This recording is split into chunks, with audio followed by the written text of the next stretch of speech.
L'ex e il nuovo. Parliamo di prefetti, cioè dell'ex prefetto di Agrigento Nicola Diomede e del nuovo, cioè Dario Caputo, da ieri nominato prefetto della città dei Templi.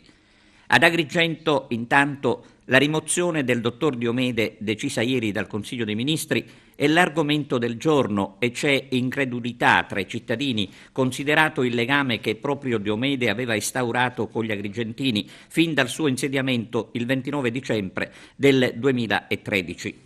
Molti non credono ancora che Diomede sia stato rimosso per uno scandalo del quale lo stesso ex prefetto si dice estraneo. Di lui è difficile dimenticare il rapporto con gli organi di informazione, che non hanno incontrato mai difficoltà di intervistarlo in occasione di particolari eventi riguardanti il capoluogo e la sua provincia. L'emergenza immigrazione, ad esempio, ha visto soprattutto negli ultimi tempi l'ex prefetto in prima linea a coordinare l'attività delle forze dell'ordine. Diomede dovrebbe lasciare Agrigento mercoledì prossimo.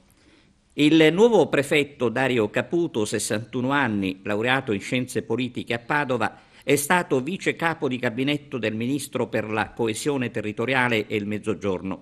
Tra gli incarichi ricoperti anche quello riguardante l'Agenzia Nazionale dei Beni Confiscati. Dal 2000 al 2016 ha svolto le funzioni di viceprefetto. Tornando a Nicola Diomede, ci sarebbe una lettera che lo stesso ha scritto al ministro dell'Interno Marco Minniti. L'ex prefetto, dicendosi estraneo ai fatti, sostiene che un prefetto accusato non è spendibile nel ruolo istituzionale.